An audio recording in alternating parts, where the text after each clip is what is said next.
Welcome back to another UFC fight prediction video. In this video, I'll be predicting the main card fights for UFC Fight Night on ESPN Plus, Lee versus Oliveira. So without further ado, let's get to our first fight on the main card. But before I get into this first fight on the main card's prediction, I just want to give another shout out to Mr. A or Mr. Arkansas's Predictor Wars. So check that out on his channel. I may or may not leave a link so you can find it. Well, yeah, I'll probably leave a link somewhere in the description or in the comment section. And that'll be about it. So you can find the channel instead of just trying to type in Mr. A or Mr. Arkansas and not find anything. But if you do or haven't, just a little bit of help to get there if you can't. But yeah, or haven't struggling with that. But now on to what this video is actually about. So in our first fight, we have in the lightweight division, Francisco Trinaldo versus John Makdessi. And this one is pretty straightforward for me. I think both are solid strikers. Both have credentialed striking careers before they came to MMA. I think Makdessi is well, not a lot, but he's the cleaner striker. He's a smaller fighter as well. I think he's more efficient with his striking. But I think Trinaldo, the gap isn't that different, like that big between their striking, cleanness, and crispness. I think Makdessi definitely puts it together a lot better. But Trinaldo definitely has a lot more oomph in his punches. You'll definitely feel his punches a lot more. He's definitely much more physical than Makdessi. He's definitely much bigger than Makdessi.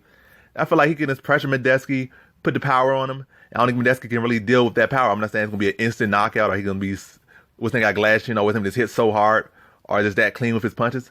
But I think like it's going to be the physical aspect that's really going to be the difference in this fight. That Trinaldo's going to be pressuring. His punch is going to be harder. He's going to be in his face. And really going to be giving Makdessi, not giving him the room to really do what he wants to do. And if he needs to, he'll take the fight down as well. So he'll have that avenue. So he can mix up the takedowns, mix them on the feet, and really just be the more physical fighter out there. And Makdessi's going to have a struggle with that. So he's going to be able to somewhat match his striking like credentials, his striking skills. And then with the physical aspect, that's going to put him over, be able to really dictate the pace of this fight, dictate where it's going, and be landing the more significant strikes. Whether he's getting outstruck as far as by a small clip, it's going to be Ronaldo's going to be landing the more significant strikes. So that's pretty much how I see the fight going. So in this fight, I got Francisco Trinaldo via decision. Now on to our next fight we have in the light heavyweight division, Johnny Walker versus Nikita Krylov. So look at this fight right here. These both guys are very unorthodox.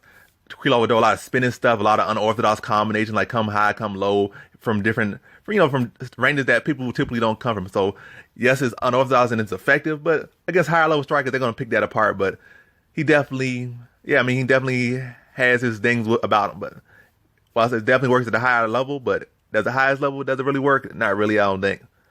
And against Johnny Walker, who's 6'6", I think Krylov like 6'3", 6'2". I think both are like 26, both young guys, both in the division that definitely needs some young guys, and they're some of those young guys right there, and the ones that stand out right now. But I see this fight, both unorthodox, but what I just see this fight, I think Johnny Walker is bigger, he's stronger. And a lot of what Krylov does, it's going to work maybe if he's a taller fighter, or he's the fighters are roughly the same height, but when a guy got like 3 inches of height on you and Johnny Walker fights as long as he does, only time Walker is really vulnerable to what Krylov brings is if Walker is standing still, like he's sticking his hands out trying to, frame or something and stand in place like he was against Corey Anderson, which gave him an opportunity to get caught by the overhand. But when Walker is active and he's not standing in place, it's going to be real hard for Krylov to catch him with anything spinning because Walker is 6'6". He's long, he fights long. Very long legs, very powerful kicks, and his kicks like more deadly than his punches. So it's gonna be hard for him to get in the range to really land that unorthodox stuff that he's really good at. And I think Walker is, even in the Korean fight, even though he got knocked out, TKO'd, he showed how strong his hips are, how strong he was when Corey Anderson tried to lock up with him. And he was able to just really peel Corey Anderson off without much effort. Even when he was hurt, he was peeling Corey Anderson off. So that show you how strong this man is. He's 6'6", young, physical, strong, long. I just think that's going to be the factor in this fight. Krylov's not going to be able to get in range to really land his strikes too effectively. I still see him being or land them consistently, effectively inconsistent.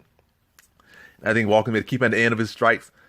I think Walker's going to have more power on the strikes and be able to keep him roughly at his range. And if he wants to, I think he could take him down. Like I say, he's a solid grappler, well, probably the better grappler, and he's stronger. And I think he'll be the one to be able to dictate where the fight goes to the ground or not. I think Krylov's going to really struggle to even try to get him to the ground unless he hurts him first, which is I don't really see that happen either. So I just really see like Walker can beat him in every single area of this fight. And I think he does. And I think he shows a more patient, more clinical performance in this fight. Instead of trying to go out there for a quick finish, I think he sets it up instead of just throwing it out, like not no flying knee, no spinning this. I think he's going to be throwing teeps to the body, leg kicks, mixing up high, low. And I think he puts him away in the late stage of that second round. So in this fight, I got Johnny Walker via second round TKO.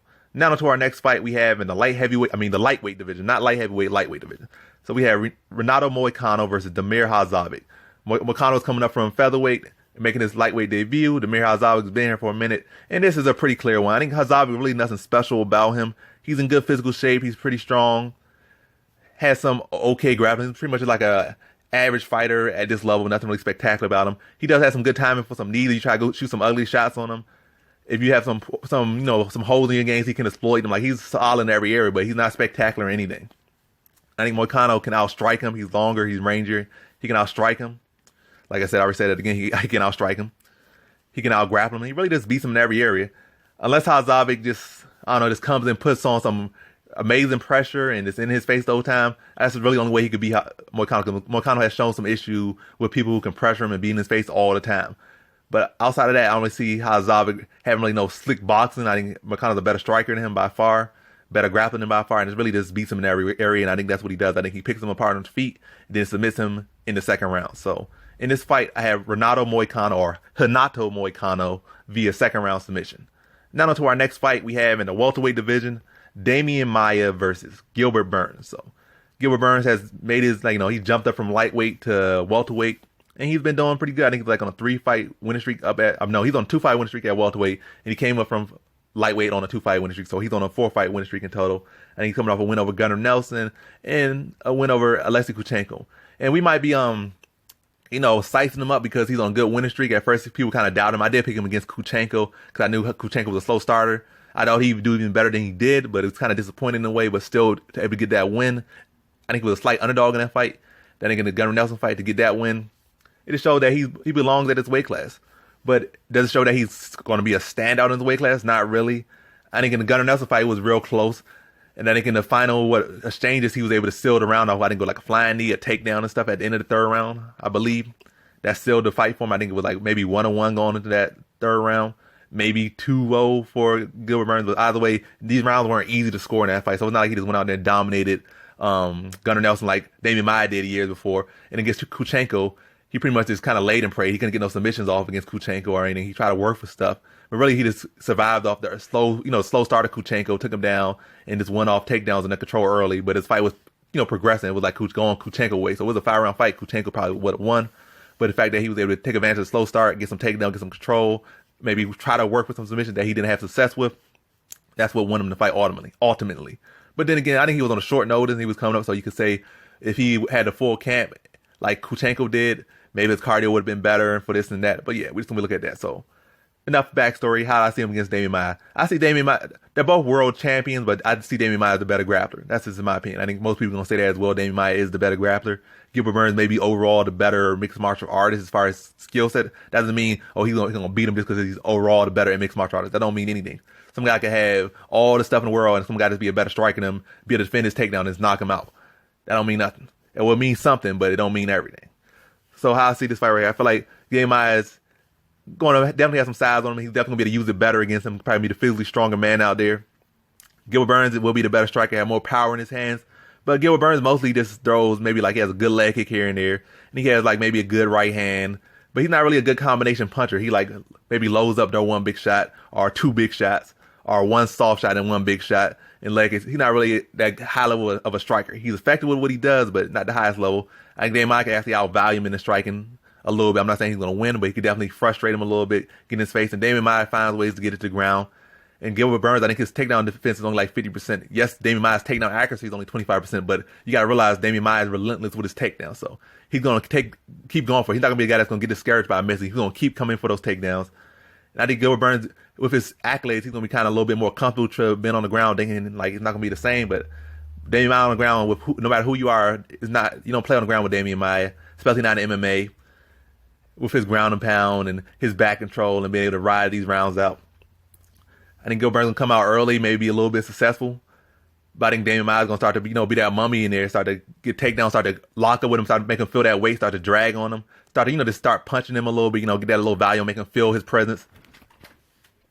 But to sum this fight up, I just think that Damian Maia is going to be able to put on a Damian Maia, like a semi-Damian Maia performance. Like he's going to start to weigh on you, drag on you, and get some takedowns, get some control time.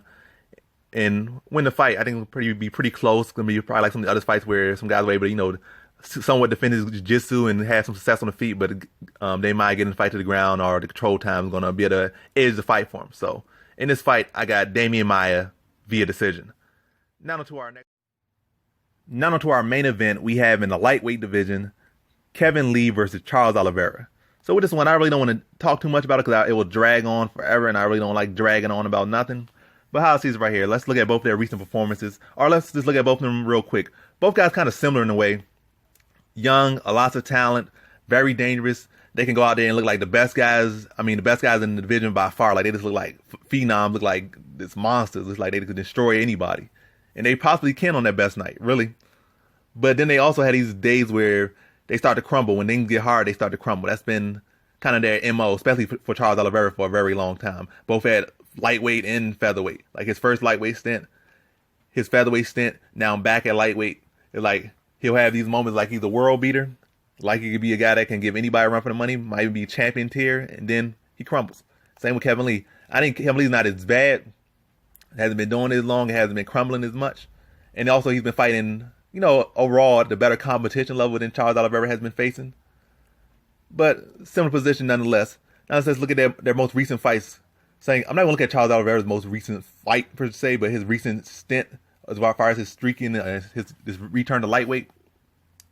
Recently, I think his last 3 fights, he's been knocking people out. He has all the jiu-jitsu, but he's been like sleeping people. He knocked his last opponent out. I think he knocked out Nick Lentz, so he's been knocking people out. All this talk about his jiu-jitsu and his finishing ability on the ground, he's been knocking people out with his striking lately.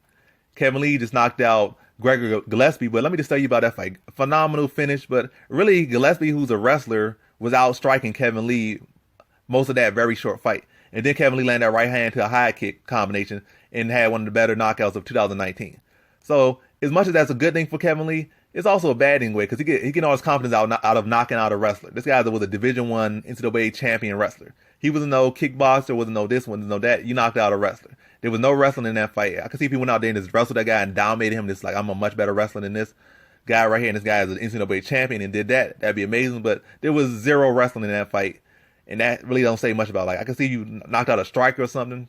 That would say something, but it's a good win. It's a big win of a big name or a big up and coming fighter in the division, but it don't really say a whole lot. Whereas Charles Oliveira was knocking out some pretty solid fighters on the feet, and we already know how good at jiu-jitsu. So that showed you you got to worry about both his striking and his wrestling.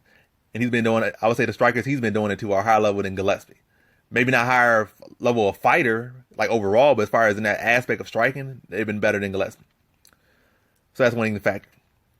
I'm gonna see this fight right here. Both of these guys can be pretty big choke artists.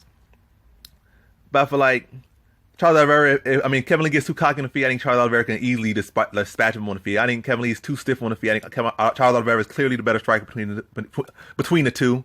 I think Kevin Lee's kicks to the body and his kicks to the leg can have effect. I think he should kind of hold off on the punches except to maybe do a little bit of jab or, give Charles Oliveira something to bite on and then maybe mix it up to the leg and to the body. But throwing too many hands, I think Lee's going to get knocked out. But I see where I'm going to lean to Lee and where he can win this fight is, I think it's in his wrestling. Yes, Oliveira is dangerous on the ground, but I think Kevin Lee is savvy enough on the ground to be able to defend submissions. I think the reason why he lost Tony Ferguson's fight because he has staph infection and also because of the elbows and et cetera, et cetera. And same thing with some of these other fights. But I think Kevin Lee can neutralize Charles Oliveira's submissions and be heavy on top and cause Oliveira to crack. I think early on it's going to be Oliveira's fight, but I think down the stretch it's going to be Lee's fight. Taking him down, controlling him. And in this fight, Lee's going to have another guy that cracks over time. So it's not like it's going to be a guy that's going to get strong in this fight going on. So they both going to be I think more so in this fight with Lee having the top control. I think that's called Oliveira to crack quicker than Lee cracks in this fight. And that's going to allow Lee to gain his confidence. It's going to start having that one-way traffic that he loves to, and he enjoys to have in fights. Kind of make it turn into an Essen Barboza fight. First, going to be competitive. But like in that, what's his name, Paul Felder fight. When Paul Felder started to, defend the submission and start to put it on him. I'm not saying it's going to be exactly like the Paul Felder fight, but in a similar sense, like when somebody starts to get on top of him, start to land ground and pound on him, Charles Oliveira start to crack, start to wilter. I think at first he'll be trying to tack off his back, be trying to hit sweeps, try to hit this, and be having relatively decent success at whether he's getting back to his feet or at least giving Kevin Lee something to worry about. But I think as the fight goes on, Kevin Lee started to get these takedowns and really start to land ground and pound. I think Charles Oliveira's his guard is going to start to open up, and Kevin Lee's going to be the transition, land ground and pound. and I think he eventually stops him in the 4th round. So in this fight, I got Kevin Lee via 4th round TKO. And that concludes my fight predictions for the main card of UFC Fight Night on ESPN Plus, Lee versus Oliveira. And as always, thanks for watching.